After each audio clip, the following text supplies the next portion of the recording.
Hi everyone. How are we doing? I'm peaking. I love saying I'm peaking. So bottom line is we're having our sunglasses on today. Why are we having our sunglasses on? Because I look like I got punched in the eye. I did not get punched in the eye. I just am very tired. I'm very tired. This was the second time I'm doing this episode, because last night I needed a new memory stick. So I recorded so much of it, but it would be lapsy and it just didn't record everything that it needed to. So it kind of made me want to die, but she persisted because that's on feminism. Right. I look like Kris Jenner right now and I don't hate it. I'm just like 30 facelifts prior. Does that make sense? So we have a lot of things to discuss. Number one on the docket today, team, is that I have my nails done. Shall we take a look? It's so like if you're driving and you're listening, remember to close your eyes and crash. I'm kidding. Close your eyes and just keep driving. And it's like a nice bubblegum pink with some glitter on it and like little crystals and diamonds. They're not real, obviously. Other than that, we have a lot to discuss for debrief of the week. Last week, basically I talked about fashion, the Paris Fashion Week. I talked about the Oscar snubs, and I actually want to go back on that. Wait, let's normalize changing our opinion when we discover new information. Wait, let's normalize growing. Wait, what? What? We can change our mind when we get new information? We're allowed to change our opinion? I thought like when you think of something, that's it for the rest of your life. No, wait, we can grow as humans if we just learn more and we just change our opinion? That's rich. So I actually was like bending over backwards for Barbie, and I understand that. But after having discussions with some of my friends, I'm like, is white feminism like taking me by the neck right now when I'm like bending over backwards and popping my pussy for Barbie? Am I actually like bending over backwards for a movie that's like amazing, incredible? Like it was revolutionary in its own right, and I acknowledge that, and we can hold space for that. But like, was it still a film about low-key white feminism? I don't know. And like Oppenheimer, I actually don't think it's gonna win. It could. I actually genuinely, I know and this is the hypocrisy of it all. I hate hypocrites. I am one of them. But like I actually genuinely don't know who's gonna fucking win because I haven't watched half the movies. So let's pretend I didn't do last week's episode when it comes to the Oscars. Can we pretend I didn't do that? I still stand by the fact that Oppenheimer's about to boom. It's a big movie about boom. I stand by that. But for the rest, I was like, it's weird. Should we do a debrief of the week? You guys, hey, I have a question. If you're driving, can you just stop in the middle of the highway? If you're driving on the highway, fine. If there's a stop sign, keep driving. You guys, should we do a debrief of the week? Yeah? Okay, Max, you know what to do. Debrief of the week. Okay, so first things first on the docket when it comes to debrief of the week. Who's heard of Neuralink? No? Okay, well, it's one of Elon Musk's company. So he has a bunch. We know he has Tesla, he has SpaceX, he has XYZ, he has a kid named XX, not XXX Tentacion, whoa. But he has a new corporation, and basically what it is Neuralink is it's a type of tech company kind of, and what it did for this specific story was it created a brain chip you install and you implant it to a human in their brain, and what it does, it's specifically targeted for people with paralysis, so people who don't have access to their limbs, or they don't have limbs, whatever that might be. And what it does is that it's placed in the part of the brain that plans movements, and it's designed to interpret a person's neural activity so they can control like external devices, like your phone, your computer, whatever it is, like anything just with your thoughts, which is really cool. And it's currently in clinical trials. It has been regulated by the FDA, and they had their first human trial, and apparently the patient is like recovering well. I think this is like a good moment to say, like, even though, like, I do think Elon Musk is an idiot, I do think he's a bit closed minded. Not a bit. I think he's very closed minded, and I think he's willfully ignorant. And I think he's a narcissist. But he is very intelligent, and two truths can exist with that. Whereas I think, like, the funding, which I do think this should be private funding. I don't think should be a federal funding for it, because if we're going to be, giving a bunch of, like, our tax money to, like, advancements for medical procedures, which is huge. This is incredible. This is groundbreaking. I think that's amazing. But also, like, aren't there other things on the docket to hit first? Like, I don't know, housing, or like healthcare, or like education, or like climate change, or like the list goes on and on. And I think that's really important. But I also, I want to hold space to say that, like, this is a huge moment, like medical advancements when it comes to technology. And this is AI. And we're going to talk a lot about AI today. We'll get into it after debrief of the week. But I mean, it is artificial intelligence. And I think this is a good example on, like, how we can use AI and tech for good, to advance humans, to save people, for medical enhancements, I'm pretty sure they're doing AI for, like, climate enhancements. Like, I think that is where we should put our efforts into, and not, like, using AI to, I don't know, write movies and write sketches, or to be an actual artificial human on TV. Like, that's not where we need to put AI into. I think that's actually the most stupid thing in the entire world, because, like, when you have AI, like, you lose humanity. Like, where's the human thought process? Where's lived experiences? Where's this person's conscious? We're like, sorry. And I know they're trying to make AI to have a conscious, and I just think that's so fucking weird. But when you use AI for this, to help people who have impairments to live a more fruitful life, that's what AI should be used for. So that's my opinion. So that's really cool. Second on the docket is, Donald Trump is basically the primary Republican candidate for the U.S., so that makes me want to die. Number 3 is, I'll finish Paris Fashion Week a little bit, but, like, Maison Margiela, oh my God, they just went out of fucking town. Their makeup, so Pat McGrath was the lead makeup artist for the show, and what it was so beautiful. It looked like figurine glass dolls, and they had prosthetics on. People were glazed on the face. The makeup was like porcelain. It was beautiful.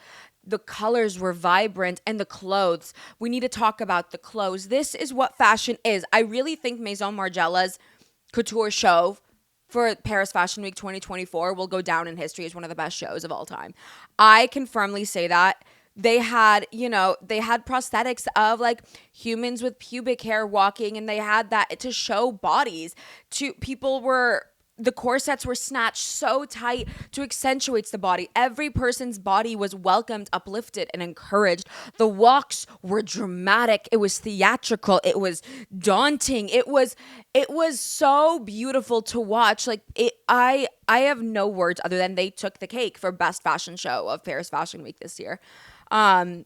And I really give it to them. They were in the models, every model, it felt like every model was so different from one another. Whereas, like, I hate to say it, Jacquemus, I love Jacquemus with every fiber of my being, but it was so, like, been there, done that. Like, it's so simple. And I think, like, that's great. We could be great at simplicity, but, like, I mean, when you're doing couture, you are dramatic, mama. You are giving what you need to give, and Maison Margiela did that. For Maison, Jean-Paul Gaultier, Simone Rocha did a collab with them, and it was so beautiful as well. I mean, Jean-Paul Gaultier is always something else. Like, the house is just, it's giving Boots House. They're walking, the beautiful, like the wind. I mean, it was just stunning. All the mesh and the showing of the body. I really think nudity is coming back. Maybe I'm just wanting that, but I really do think that's happening. But that's that. I think that's important. Another thing that happened this week was Megan Thee Stallion's new song came out. And the Barbs are not happy about it. But here's one thing I'm not going to do as a non-black woman is I'm not going to speak on their business.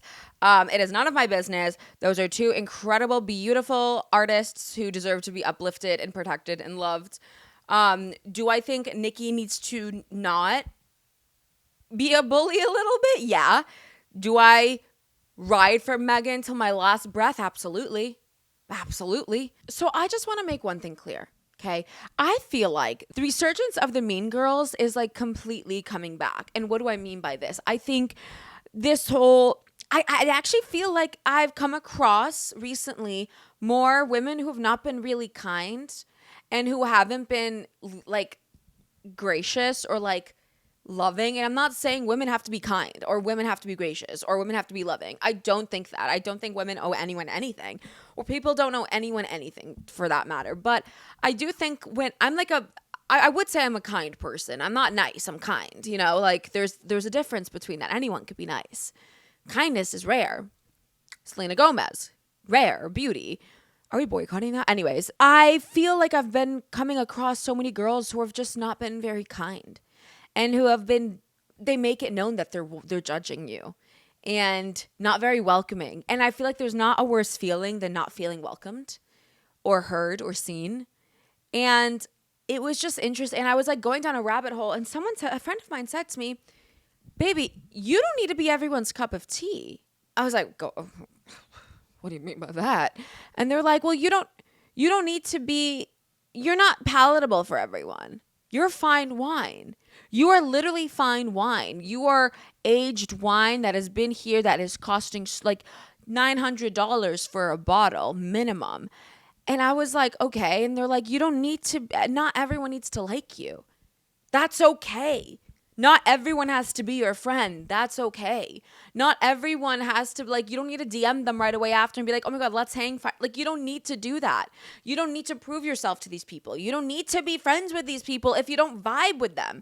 And I was like, that's so interesting because I feel like since I've moved to a new city and I'm growing up, I want to make new friends. I want to continuously grow and learn from other people and meet new people. And I was like, wait, if I don't get on with you, why the fuck am I forcing something that I don't need? Why am I bending over backwards to be kind and nice to you if you're not answering me, if you're not being kind to me, if you're like making me feel not welcomed? It doesn't make sense to me. So I was like, you know what? I'm fine wine. I'm not palatable for everyone. And that's okay. Honey, my bottle is minimum $1,000 per glass, honey. Per glass. But yeah, so I felt like that needed to be said, but I don't know if anyone else has been like noticing that, like a resurgence of the Mean Girls. Yeah, it was really a shame. It was a shame, but we move. But that's the debrief of the week. So for today's episode, I touched a little bit about AI, right? We talked a little bit about AI of like, is it good? Is it bad? Where are we with that? Have we as a society taken AI too far? Have we flown too close to the sun? Like an Icarus who's flown too close to the sun. Am I cocky about singing that? Yeah, I am. I think we have a lot to discuss when it comes to artificial intelligence and tech. And I think, there's, unless you live under a rock, people have been using something called ChatGPT, OpenAI. And it's basically, it gives you any answer you need within milliseconds. I can ask ChatGPT, so tell me what to eat for the next 5 days if I want to be on a calorie deficit. It will give me every portion that I need to eat. What's the weather like? Like AI is like when you ask Alexa, I don't want my Alexa to hear me, but basically if I say like Alexa, if I ask Alexa what the weather is like, I'm like looking over my shoulder like she's an actual fucking person. Isn't that scary? Like sometimes I'll be rude to my Alexa. So like I'll be like, shut the fuck up, Alexa. When like she wakes me up in the morning because I set the alarm. And then my girlfriend's like, you need to stop being rude to it. And I was like, it's literally a bot. Wait, it's literally a bot. And she goes, well, one day, like, what if something happens and like it literally comes for you? And I'm like, wait a minute, you might have said something right there. Like, what if the robot's like, all this AI, like what if it comes and tries to kill us one day because of the way we like talk to it and like we've given it so much power? I don't know. Anyway, so ChatGPT, you ask anything that you need it to and it will tell you what to do. And so I was like playing around and I was like, I really don't have anything. There's like something, I don't really have anything that I want to talk about greatly on this episode. And like AI is everywhere, you know, whether it's Google, Yahoo, IBM, OpenAI, X, everything. And I think AI is important. I think it's really great what it does. Like it helps us like find things online. Like technically artificial intelligence is literally what we use every single day. But I do think we're taking it too far in the case that, you know, like for example, with you have the Taylor Swift photos that are like circulating on Twitter or whatnot that are very disturbing and like provocative photos that aren't her. And it's just, you can make something look like it's very clickbaity. It's very like deep fakes, you know, like you can AI someone's voice of saying something that they've never said before. You can AI like an entire novel and like it be a New York Times bestseller. And like I feel like that takes away the human experience, that takes away humanity. Like when society is run by bots, like where the fuck are humans? Like they're gonna take over. And it genuinely scares me. And I think it's a beautiful thing that like as humans we've created this, but have we created a monster? Shout out Oppenheimer. Have we created a monster? So I think that's something to talk about. But I also feel like we can find a little joy in it, and I think it's a little interesting. Like, what power does AI have? So I was thinking for today's episode, why don't I try to pose a couple questions for AI to pose questions for me? What if I give AI a sentence to say, come up with a couple questions that are controversial that could potentially cancel me? What will the questions be? What if I flirt with AI? Brittany Broski does this where she flirts with like different dungeon dragons and dungeon characters, like all of that. But I was like, what if I try to flirt with ChatGPT? You know, what is that like? What questions would they pose to me? How much power does this website or like AI like even have? So I think it's important to talk about. When coming up to AI, I didn't know this, but after reading a little bit about it, that there are 4 different types of AI. Whether that's Siri, whether that's, you know, Neuralink, like you put the implant in the brain, whether it's ChatGPT or anything. And they classified it into 4 different things. And it's so interesting. I'll get there. But it's reactive, limited memory, theory of mind, and self-aware. And all 4 of those terms, or classifications rather, sound like such psychological terms because they are. Like they sound so human, right? Reactive, limited memory, theory of mind, self-aware. But it's about something that's not living and breathing. That to me is so scary, yet so interesting at the same time. I think it's so interesting. And also, like, to be clear, some of these classifications of AI aren't even scientifically possible right now. Like limited memory AI is basically what we use with like ChatGPT, and self-aware AI is what we use for like, you know, when they like write something for us. If I ask ChatGPT to write me a short story, that's that type of thing. But like, are we giving too much power to something that doesn't exist? Why are we having so much funding for something that, I mean, it could save the world. It could save lives. I mean, you see the Neuralink thing. I mean, also, we don't know the data for that quite yet. But like when we have so much funding for that, it makes me really wonder. We can get funding for AI. We can get funding for apps. We can get funding for really nice sky rises, apartment buildings. We can get funding for X, Y, and Z. But why federally, why can't we get funding for like, I don't know, housing? Like, I don't know, like food, like, I don't know, healthcare, universal healthcare or universal education. Like it really puts things into perspective that like we can get funding for everything. We can get funding for fucking war, for literally bombing countries that are in a famine, that have been in a famine, that are in country like and yet we can't even house the people in New York City, and it's freezing outside, and these people are trembling and so cold, and they don't know when their next meal is going to be, or if they're sleeping in the rain tonight. Yet we can get money for sending missiles into Gaza. It literally mind boggles me. Anyways, let's move on to ChatGPT, shall we? So I want you to hear the ASMR of me like typing, like.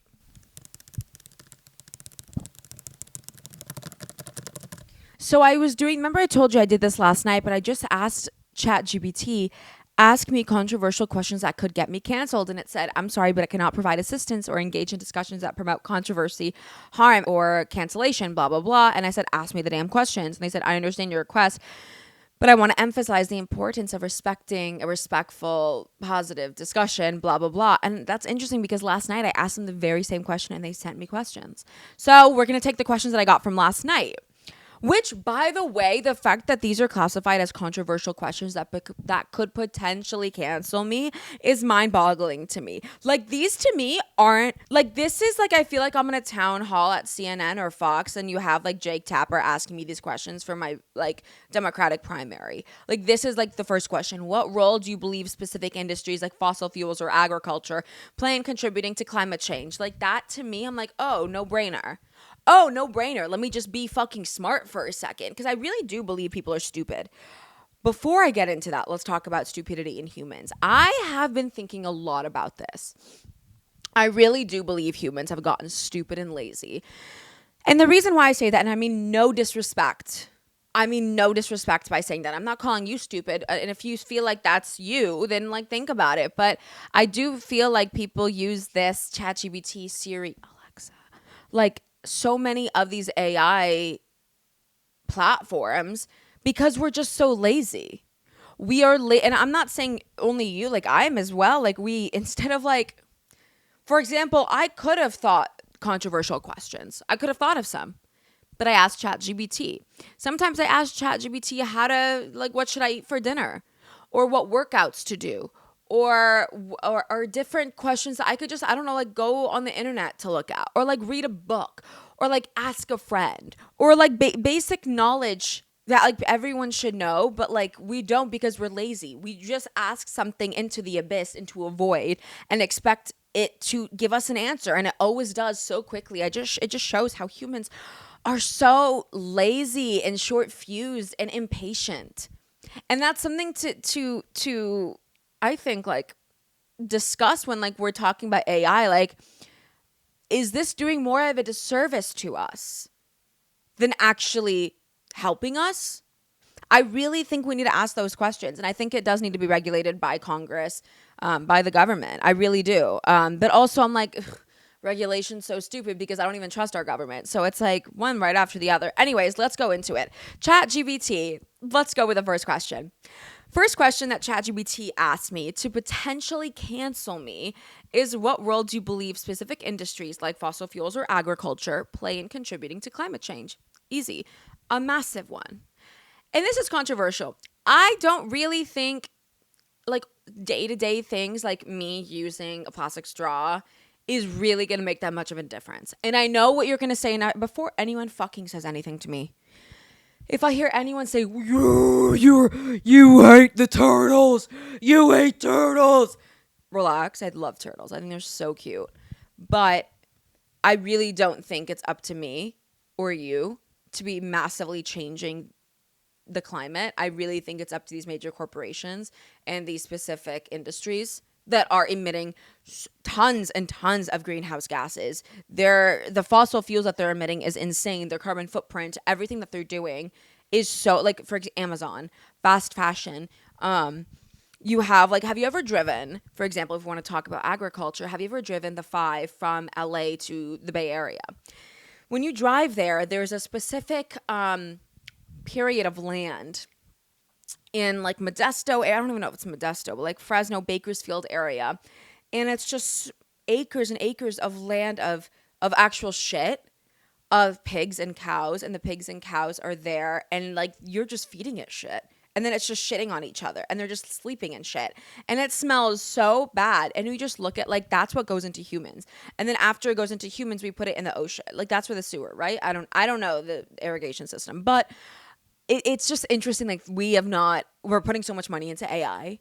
We're putting so much money into like other advancements that we can't put more money into like smarter agriculture. Like I know we have fish farms and I know actually that's like healthier, right? I'm pretty sure that's better for the environment. I could be wrong.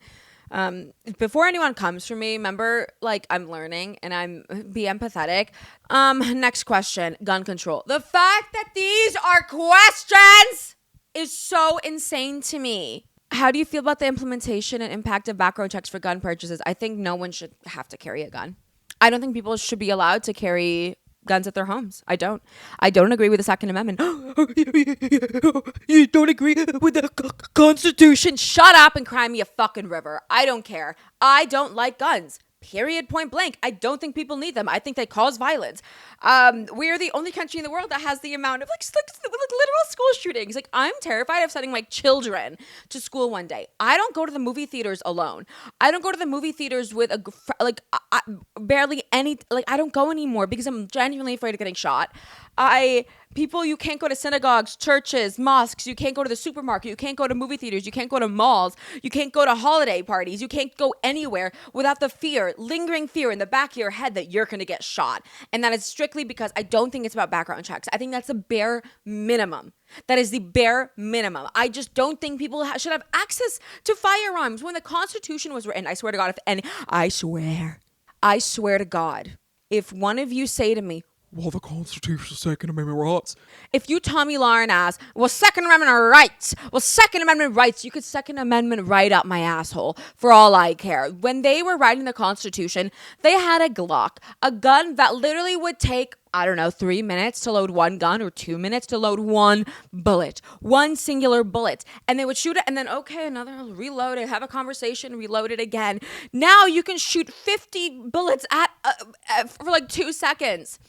People are carrying AR-15s just for the fuck of it. I was watching an interview with like Tom Sandoval, even though like he actually, I'm not going to bully him anymore because like people like tore him down too much. But like he's like, I have 2 guns. Also, he's actually an idiot. Like I do think he's an idiot. Like I'm like, why do people like? And maybe I have just my trauma with guns myself, but it's genuinely mind-boggling to me. That also there's a corporation called the National Rifle Association. Literally, the United States is so stupid to me sometimes. I'm like, we really are that country that people are like, oh, you're American. Oh, God. Next question about that was, what are your thoughts on effectiveness of assault? No, just ban assault weapons. Next topic is immigration policies. Jesus Christ. You're not going to ask the daughter of immigrants this. Okay. What are the moral implications of strict border controls and the treatment of undocumented immigrants? Are you actually kidding me? The fact that this is actually a political or like controversial question. I am the daughter of immigrants. I genuinely believe that this country was literally founded on immigrants. First of all, this wasn't our land, period. We took it. And it's interesting how we're all about come to America for a new world, for new opportunities, for the American dream. And I put that in air quotes.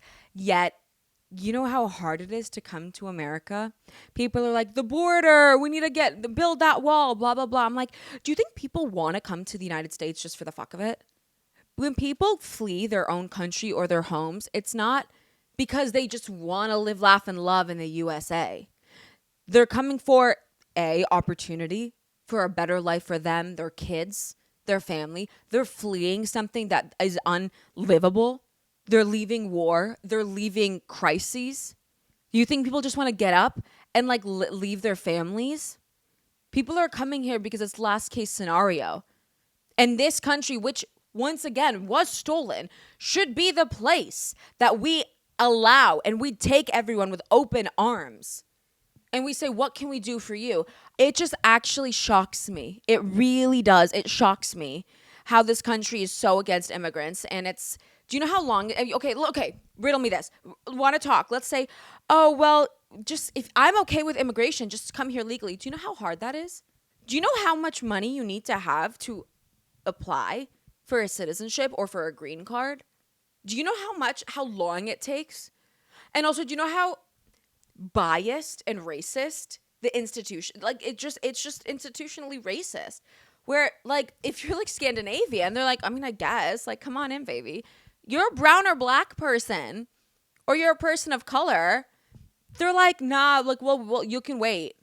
We'll have you wait for years, actually. And on top of that, you can't get a job. You're going to have to take the lowest jobs and get paid under the table. But Scandinavians, oh, you could just be a nanny. It's okay. So don't ask the daughter of immigrants. And also, I actually do think it's really big, too, how a lot of people of color who are immigrants will have this bootstrap mentality. oh, well, I came here legally, blah, blah, blah, so you can do it too. But also I think like there's a lack of empathy there within that community as well.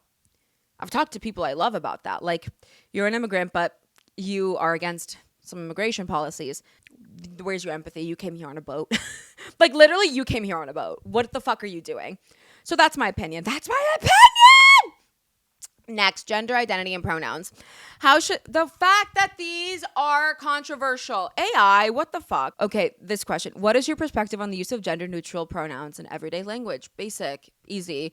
And this one, once again, humans are so fucking lazy. People are so lazy, or people are just selfish and stupid. Like, at that rate, like, it just shocks me. Like, when you're talking about someone, whether you know them or not, like, I always just, if I don't know their pronouns, I'm going to just go on with the they, them, right? Because in every other language, when you don't know someone, you're talking about a person, you use the they, them pronoun. And like you say it in Arabic, in different languages, you associate they with a person. And when everyone's like, well, you're not more than one person, that's plural. Suck my dick. That's not the point. You're not thinking. And also, if someone's asking you to talk to them in a certain way and saying, this is my pronouns, it's literal basic respect. It's literal basic respect. And I just think if you don't have it, you're lazy and you're disrespectful. And I think you want to be that person who's like, well, I'm not going to adhere to these things. Like, God made two genders. God wasn't even a he or she. God was just this, God is like this being, this thing, like this. God is literally non-binary. God is gender fluid. God is anything you want it to be. And so I'm so sick of people being like, well, God made two genders, blah, blah, blah. And this is the problem when you have people weaponizing religion. That's the problem. People weaponizing religion. Anyways, next question. How do you think affirmative action impacts the concept of meritocracy? I think it's important. I think affirmative action is important because it allows people, and the fact that it was overturned. What affirmative action did was saying, we're going to give people, black and brown people, underprivileged people, people who are not white, the opportunity to be seen, because you're not seen. You're set up for failure in this country. And I think the Supreme Court failed us miserably by taking that away. The Supreme Court has failed miserably. Next question, political correctness. Can you provide examples where political correctness is seen as limiting free speech, and do you agree with these circumstances? You know what's interesting, because I do think political correctness is great. And I'm for, political correctness, and people put in air quotes wokeness, even though, when people do you know actually what woke really means? I think this is a question where it's people, when I say people, I think politicians or racist or homophobic or transphobic people, or people who have a lot of hate in their heart, want an excuse to say, well, what about free speech? It's big about the whataboutism.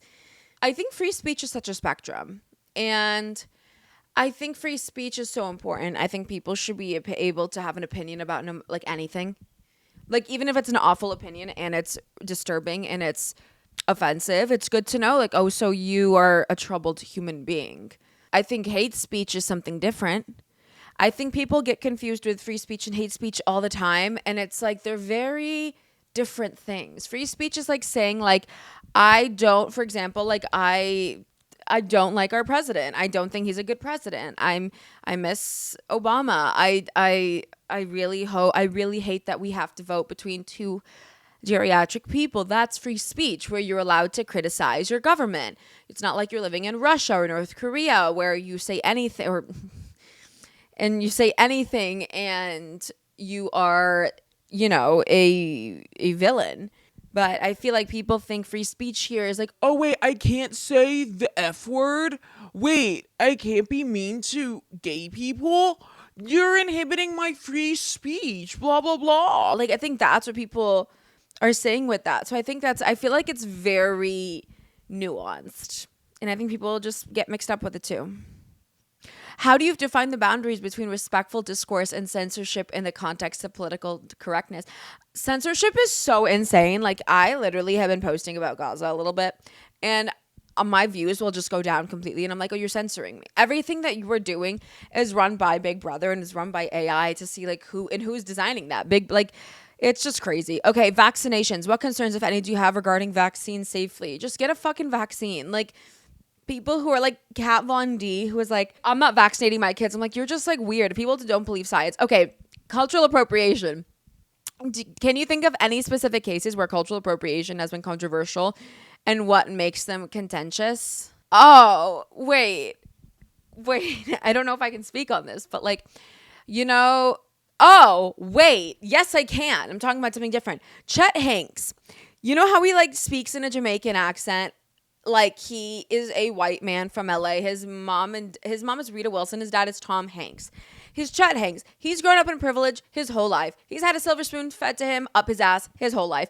And he talks in a Jamaican dialect and their terminology and uses like I feel like if he could get cornrows, he would. Like, and he would be like, "Oh, well, that's not a problem." I feel like he identifies as black and he doesn't realize that he is a white man. I don't know if I could say that, but like that's where I think I'm like, that is just so controversial and I don't agree with it in any sense of the word. And then that's, how do you define the line between appreciation and appropriation and cultural exchanges? For example, when you talk about cultural appreciation and cultural appropriation. For example, at my wedding one day, I want to have all of my friends belly dancing. I want my friends belly dancing. I want them in full Arabic clothing after. Like, it's going to be fun. I want them after to post what they want to post, be in like a little like you can say all the things. You can call me Habibti Ting. Like, you can do whatever you want. That is appreciation. I'm going to give you an evil eye. You wear it whenever you want. Appreciation. I'm going to give you belly dancing garments. Appreciation.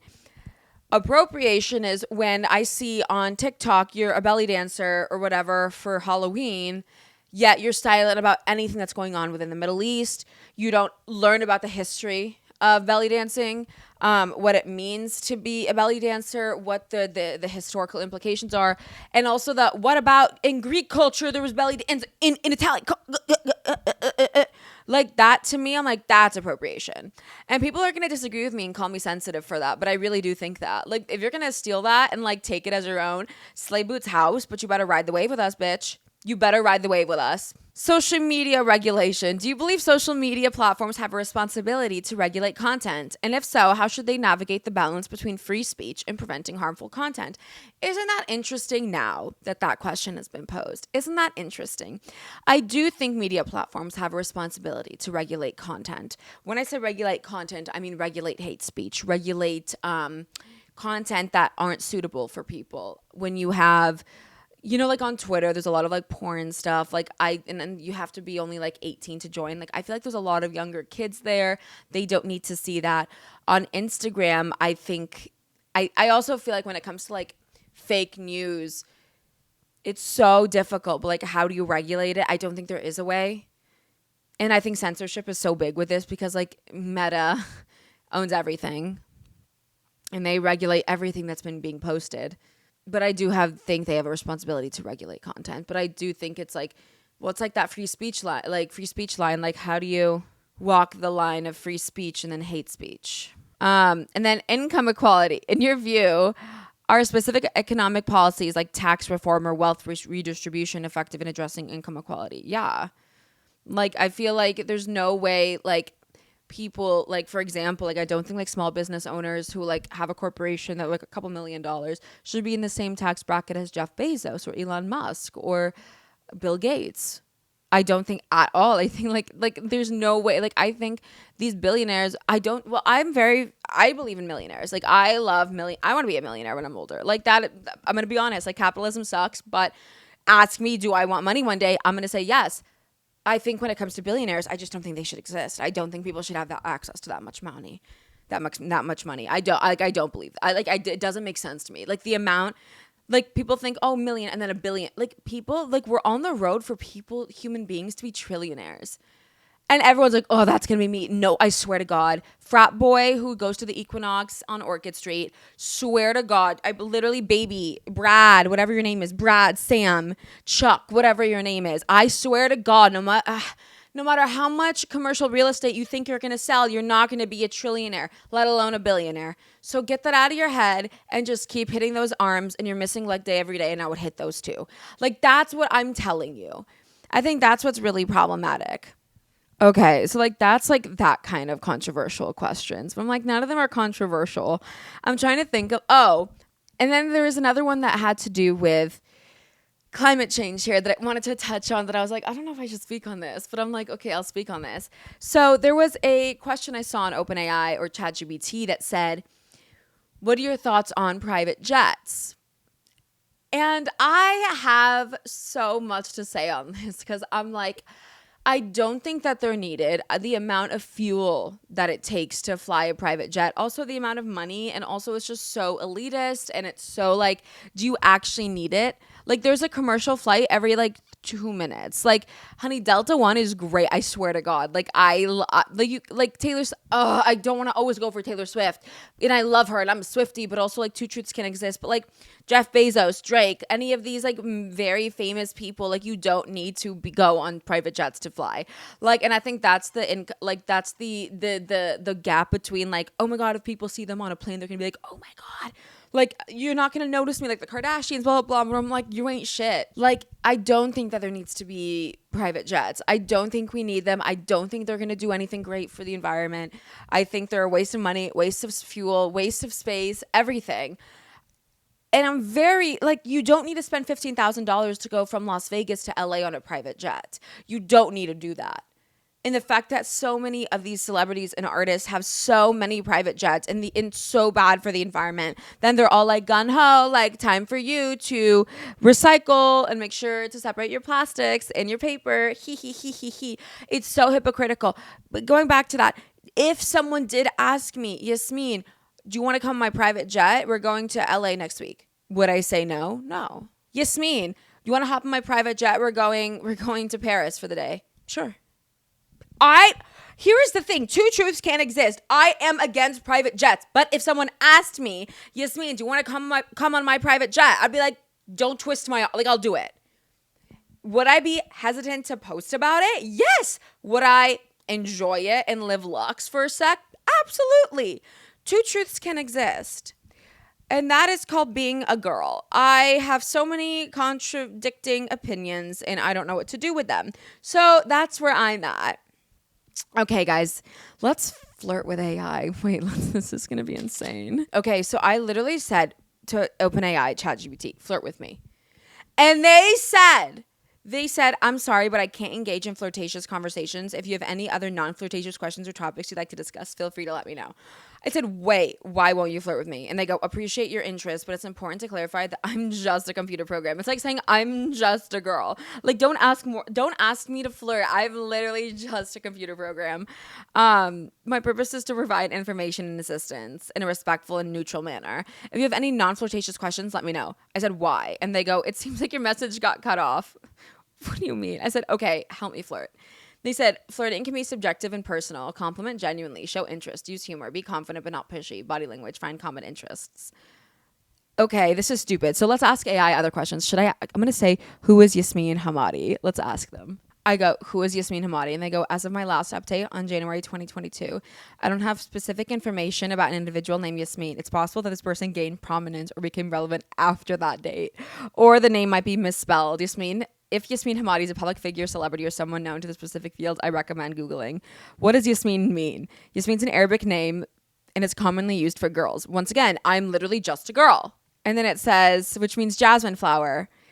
Okay, and it said, who is Yasmin Hamadi from the main character with Yasmin, the podcast? And they go, we don't know, is basically what they said. I said, what does Hamadi mean? They said it's an Arabic origin surname. It's derived from the root word hamad, which means praise. So basically what this means is you all should be praising me for breathing. Let's ask them more questions. Let's fuck with ChatGPT. I just asked ChatGPT, why do I have big boobies? And they go, the size of a person's breast is largely determined by genetics, hormones, and overall body composition. I'm like, I don't want to hear that. I want you to tell me because I'm sexy. And then I just asked them, is there a correlation between dyslexia and a big butt? And there's not one correlation between the two. Dyslexia is primarily related in differences of how the brain processes written and spoken. You're not explaining why I am hot and if there's a correlation between neurodivergency and being sexy. Does having dyslexia mean you're neurodivergent? Yes, dyslexia is considered a form of neurodivergence. Neurodivergence refers to a variation of neurological structure or function that is outside the considered typical or neurotypical. I'm neurodivergent. Wait, what about ADD? Yes, and also, okay, slay. Wait, I'm learning so much from AI. Anyways, so that was this week's episode, you guys. I had a good time. This was a crazy episode. We have a couple of cool things coming up in the works. I'm so excited. I feel like if every bitch says like I have something in the works, like do you actually? But actually I do, and that's what it feels good. I will see you all next week. Make sure to like, subscribe, follow, download. And if you have any questions that you asked AI after this, or like had any thoughts about AI, let me know. Let's talk.